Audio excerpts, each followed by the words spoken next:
Welcome back to New Rockstars. I'm Jessica Clemons, and this is a breakdown of The Last of Us Season 2, Episode 3, titled The Path. You might have noticed already, I'm not Eric Voss, and he's out this weekend, so I'll be just covering this episode. He'll be back for Episode 4, but Episode 3 is for me. And what an episode to get, the grieving episode. Exactly what I need in my dark times right now. So the last episode left us all heartbroken and filled with sadness after the major reveal we had all been anticipating, but were just not prepared for. This episode explores the grieving process that follows, focusing on how everyone is coping, not only with Joel's death, but along with a lot of the losses experienced in Jackson. Meanwhile, we're also learning how Seattle kind of works in shocking ways. So let's just get into it scene by scene and get into our in-depth breakdown for all the deeper themes or details you might have missed, and any speculation or any kind of spoilers I make from correlation to the game to the show, we'll leave at the end of the video for the spoiler section. Whoever titled it that was a great little pun. But before I get into it, make sure to check out nerdride.shop, where you can always find the latest and greatest in New Rockstars merch. We've got some merch for The Last of Us. You can get the one with Ellie's tattoo. This Ellie tattoo shirt design is so pretty. Or you can get the Cordyceps infected shirt that I'm wearing right here.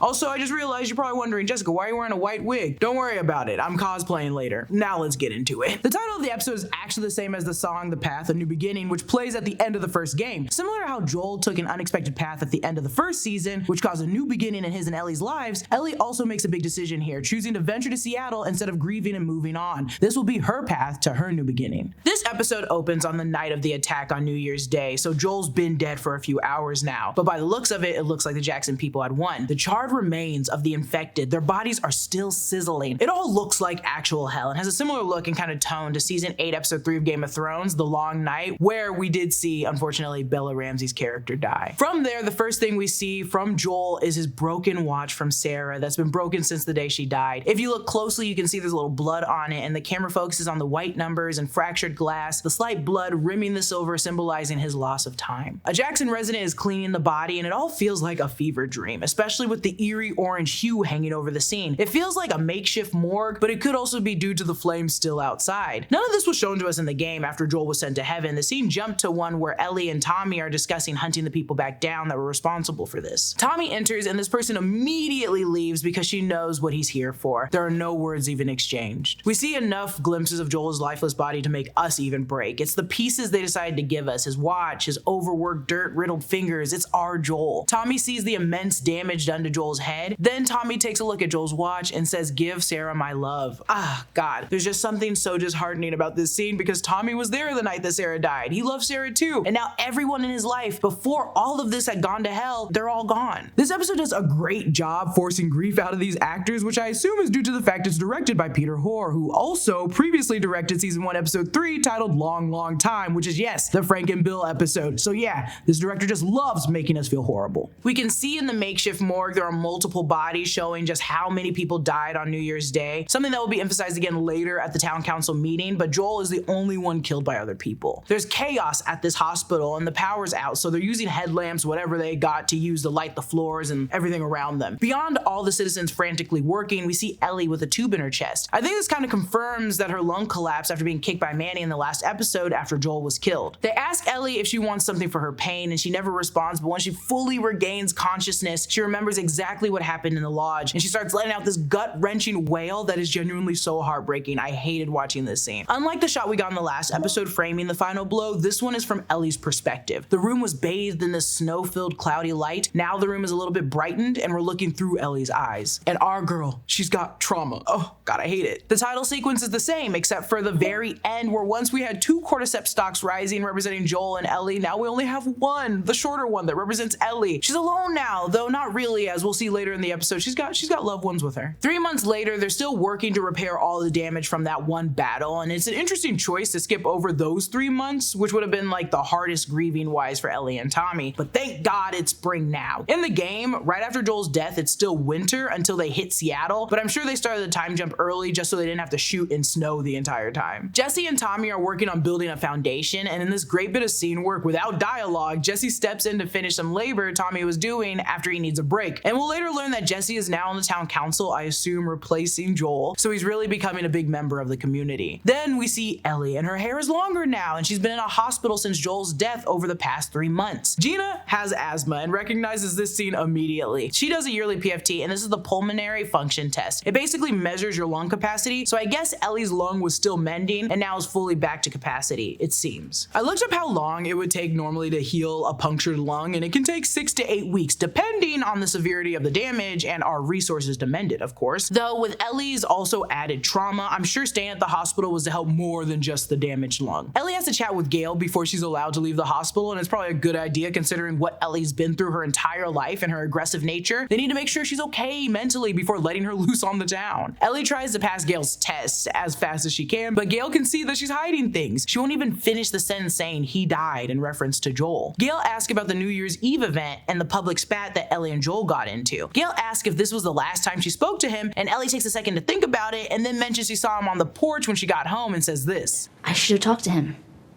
but I didn't.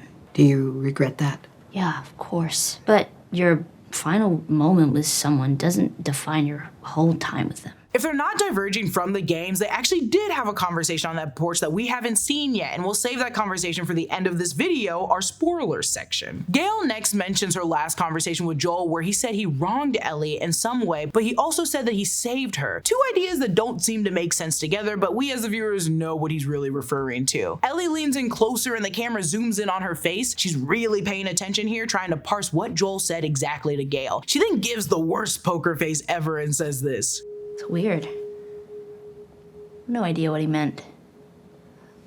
I don't feel wronged.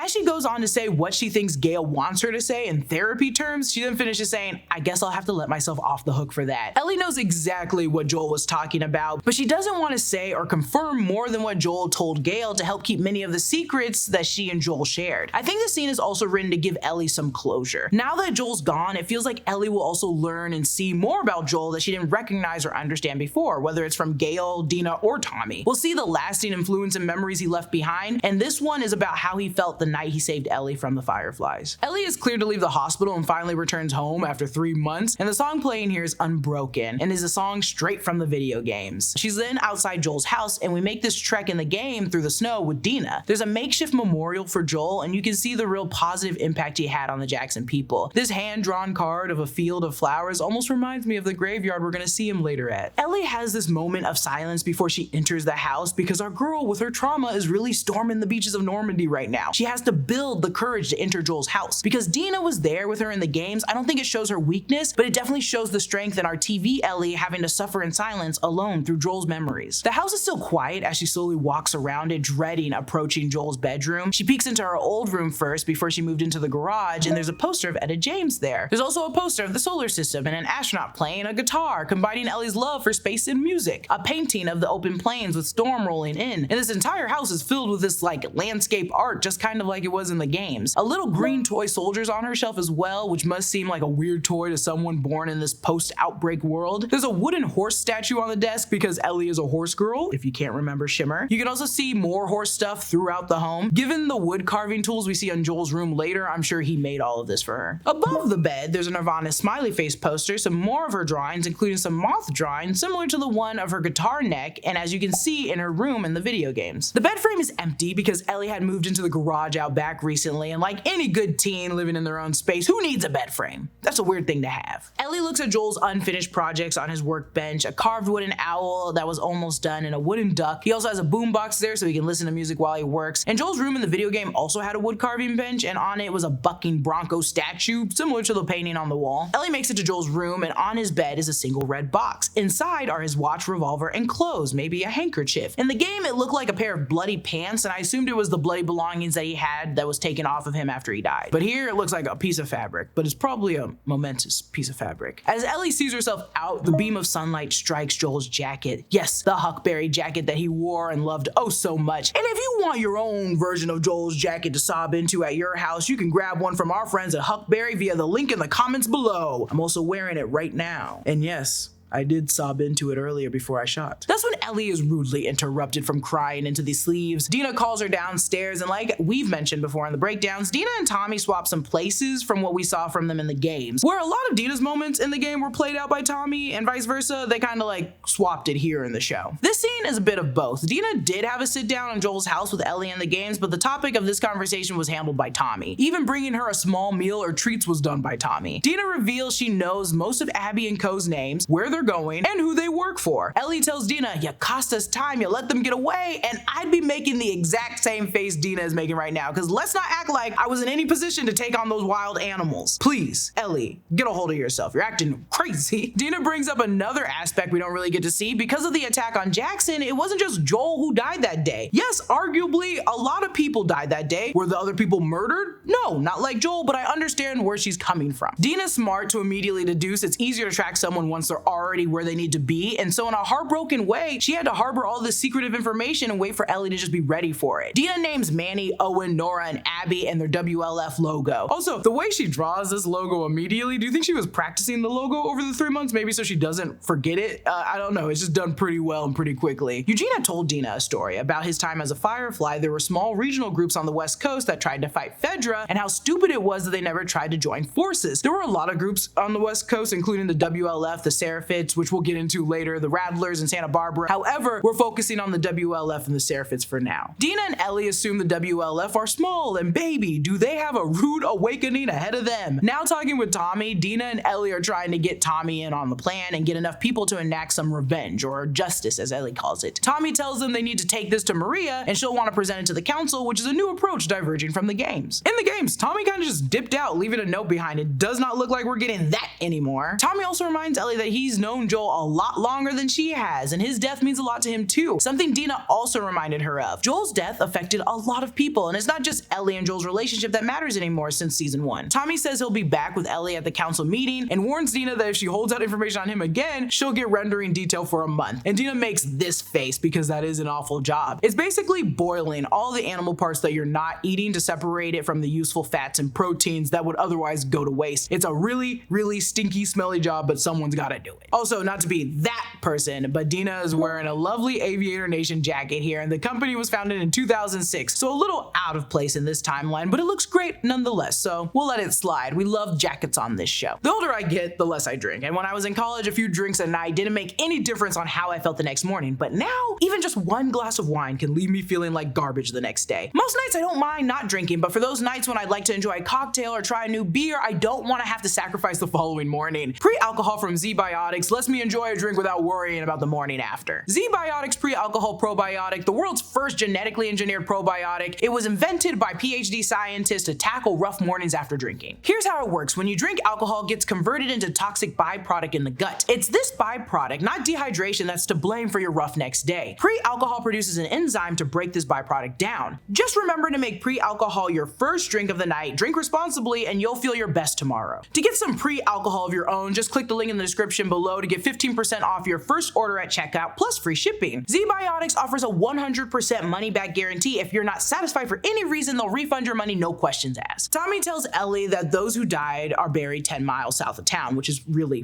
far. And Ellie reassures him she'll visit the grave by saying, "On my way to Seattle," furthering she already knows that she's going to Seattle no matter what they say. We're then in Seattle, and this signpost will serve as a useful key to let us know when Dina and Ellie arrive to Seattle later. This man has a symbol on his back though, and it's for the Seraphites. The Seraphites are a cult group that in the games they were at war with the W.L.F over control over Seattle. Once part of the Seraphites, you must go through a kind of ceremony or initiation where they scar your cheeks into the shape of this Glasgow smile. After the outbreak, a woman who claimed to be like a prophet or a leader inspired this community, and they don't use any technology. They just live off the land, and they're very annoying when you first run into them in the games. They also own a lot of arrows, hammers, and sickles, as we can see in the show. They also use a whistle system to know where each other is at. The Seraphites were constantly crossing over into W.L.F territory for supplies, and at one point they had a truce that ended their conflict, but it was eventually, severed, as most truces are. We're more focused on this man and this child Seraphite. Her name is Constance, and in the game we saw notes mentioning a Seraphite named Elder Constance, but she was a minor character and we never never actually met her. She asks where they're going, and to that the scout says, "We don't know where yet. I told you the reason why we're going." And this, I assume, is largely due to the W.L.F. To be mindful of any spoilers that may cross over from the games, I think it's okay to assume these Seraphites are leaving in search of a better, living condition after the W.L.F. probably ransacked their last one. Then Constance asks about a prophet, to which he says she died 10 years ago. She adds that a man named Ezra said that the prophet was eternal. Ezra is the name of a person that was also part of the Seraphites in the game. You can see they're mentioned in different letters and notes that Abby finds in the game. The poor little girl then asks if demons are coming, and he corrects her saying wolves, referring to the W.L.F. Back in Ellie's room, we see Dina's drawing of the logo next to another doodle of guns. We see some items in the room that we mentioned before, like the Matrix poster and the White Stripes album, but now we can see there's a poster for Radiohead's Creep and a blown up playing card of the Two of Hearts, maybe reminding us of the Two of Hearts that drove this show, Ellie and Joel. Now just Ellie. There's no One of Hearts. I don't think that existed a deck. Also on the back wall, you can see a poster for an astronaut in space that was taken directly from Ellie's room in the games. Jesse's helping Ellie, and I want to assume she's preparing for Seattle, but I think this is just the closest thing that she's gonna get to PT, to physical therapy, after the hospital. Ellie talks to Jesse about being on the council and hopes that he'll say yes, but he's too busy to share confidential information like that. He's too big boss now. So he leaves, but before doing so, he advises her to organize her thoughts before going to the council angry. This is the day of the council meeting to figure out whether or not Ellie is allowed any extra people and resources to accompany her on this revenge trip. And let me tell you, even in a dystopian wasteland, town hall meetings are mind-numbingly boring. This guy's name is literally credited as Boring Scott. On Maria's sheet of people allowed to speak before them today, I can make out the names of Maggie, Michelle, Darren, Julian, Stephanie, Melina, Jillian, Lindsay, Scott, Rachel, Carlisle, and Ellie. And I also like that all the handwriting is a little different, so it looks like everyone had to write their names down to,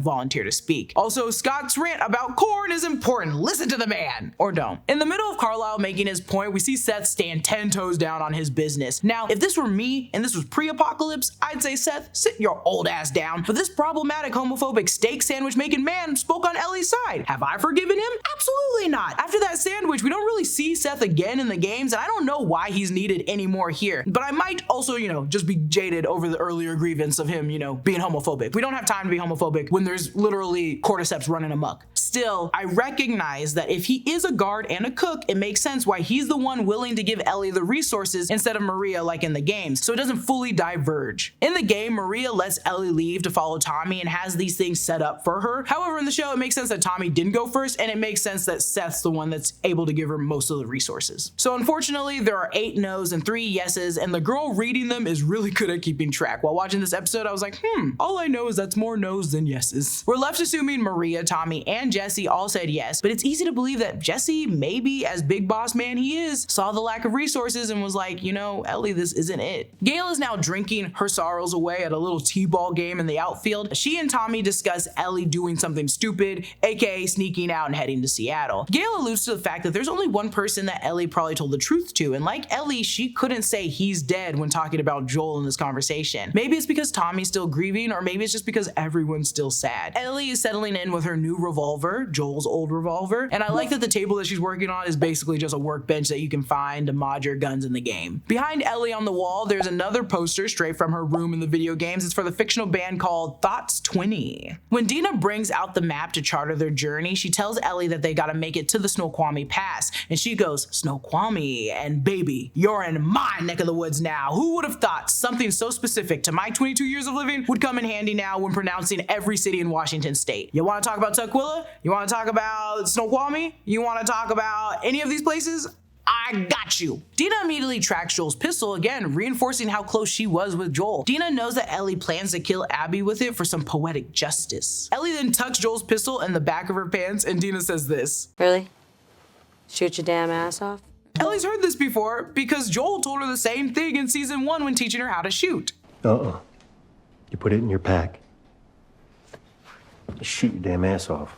The fact that Dina has the exact same advice makes me think that Joel taught her how to shoot too. She also calls out Ellie wearing Chucks, and we learn in episode 1 that Ellie traded some old boots for a new gun holster, which is why Ellie went on that patrol in Chucks. But Dina will not let that slide this time. Ellie and Dina meet up at the East Gate at 3 a.m. with Shimmer and Seth, who trades her old raggedy rifle for a new sniper one, similar to the one Tommy was helping her shoot in the first episode. We learn it wasn't just Seth, but others who supported Ellie's cause after her rousing speech. Seth says this. You're the one that gave the us speech, not me.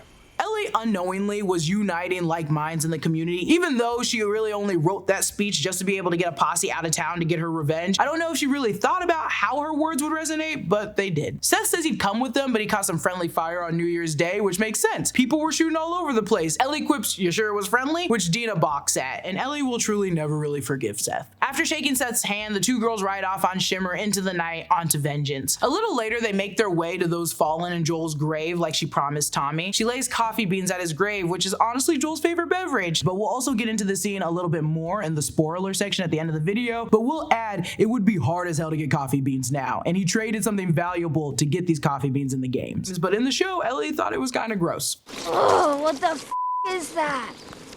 You don't like coffee? The two girls are making their way quick to Seattle. The distance from Jackson Hole, Wyoming to Seattle, Washington is somewhere between 630 and 860 miles, depending on if you take the established roads or just head straight in a line. Dina asked who the first person Ellie killed was, and she said the first one is a little up and retells the second one in Kansas City where they got jumped by a kid and Ellie shot him. This was in season 1, episode 4, though he didn't really die right away. Joel had to finish the job. The first person I assume she's referring to is Riley, her first little love in season 1, who unfortunately, when they both got bitten, waited to turn together, and you know, that's when we learned that Ellie was actually immune and Riley was not. That night it began storming and the two settled down in their tent for bed. Then Dina brings up their kiss, asking how good it was on a scale of 1 to 10, saying, "You're gay and I'm not," to which I think Ellie starts to get her feelings a little hurt. And then that's when we find out that Dina went back to Jesse, and I assume this is while Ellie was in the hospital. Back on their journey, we see those folks of the Seraphites with bullet holes in their backs. The W.L.F just mowed them down. And then we also get our first glimpse that they got a lot of different ammunition. Unfortunately, that's when Ellie sees that little baby Constance with her father dead on the ground. The W.L.F killed every single one of them. And remember, it's been raining. Their bodies have been out for a while, so we're also hearing the buzzing of flies around them. This is all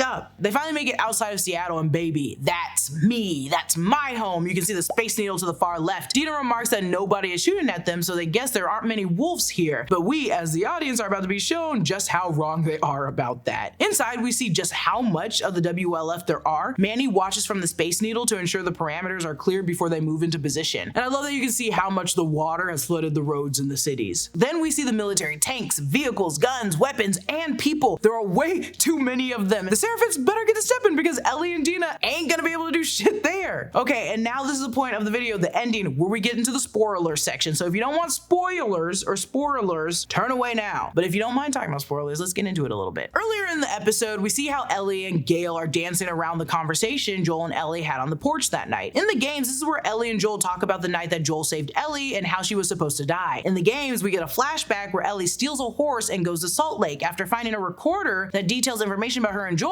she then confronts Joel about that day where he finally confesses to having stopped them, which feels like we'll see as a flashback in the show because this is why she's mad in the first place. This could be also why she moved to the garage. In episode 1, Dina brings up Ellie being mad at Joel, and given how close Dina and Joel seem to be, Ellie's anger must be something new, or else Dina would have mentioned it to Joel earlier. Before they talk about the whole Utah thing, Joel talks about this embarrassing thing he had to trade in exchange for the coffee beans, which I'm sure is going to be the callback to the scene at the grave, showing us that we'll see the porch scene soon, hopefully soon. On the porch, they'll visit the Utah thing with Ellie seeing this as a matter of her life, and he just took that away from her. However, Joel never backs down about how he handled the situation, saying that he would do it all over again if he had to. They're just like two rough stones that'll never see eye to eye on the matter, and Ellie tells Joel that she can never forgive him for that, but she's really trying to. That one conversation, which I'm sure we will see in the show, was a great final conversation between the two, but you know, unfortunately, it's not filled with I love yous or happy ever afters. It's discussing their biggest secret, and now that Joel's dead, Ellie can't up and tell people or else it would tarnish his heroic name. So though they're both in therapy, they're not really getting the most out of Gail, seeing as their shared traumatic event was never explored or talked about. And this also ties around in the fact that Gail's right, she is lying. This is all solely out of revenge because technically Abby and co got their justice, but I see how Ellie is reacting. And it's not right what Abby did, but she doesn't know yet that her father was a casualty in Joel's plan to save Ellie. I can't wait to see how all of this is played out. I just want them to already reveal that they had this kind of conversation explanation. I just want to see it all play out immediately because I have no patience. Also, Dina got back together with Jesse for a bit and she cares about his feelings. We also see her throw up a bunch later, and you'd assume, at least I'd assume, that Dina's seen a bunch of dead bodies. So why is she now throwing up? Well, that's because if you play the games, Dina's pregnant. Dina's pregnant with Jesse's baby. And that's why Dina has this little pause when Ellie's like, if Abby did this, if Abby killed those kids, it's making her rethink the entire plan. But if they play to the fact that she does not know yet that she's pregnant, then I could see her finding out really soon because it's been 3 months, and depending on when that baby was conceived, the signs will be showing very soon. Now for the Seraphites, I wouldn't necessarily call this a spoiler, but in the games, the Seraphites were ambushed by the W.L.F. Their home island was attacked, but the Seraphites would usually win in these like skirmishes. Depending on where the story wants to go and begin and how much they want to include for the Seraphites, this could be the height of that war or pre-W.L.F. attacking their home. And this is the part I just included as a spoiler, just in case the next episode we see the W.L.F. attacking their island. Like, that's kind of a spoiler. Comment down below your thoughts on this episode. Did you love it? Did you hate it? And also, did you cry at the beginning like I did? Because let me tell you, I did cry. And also, I want to give a special thanks to one of our YouTube members, Marissa Miranda, who supports us at the executive producer level. Follow me at Lulu_Clemons. Subscribe to all 3 channels in the New Rockstars Network for breakdowns, news coverage of everything you love. Thanks for watching. I'll see you guys later.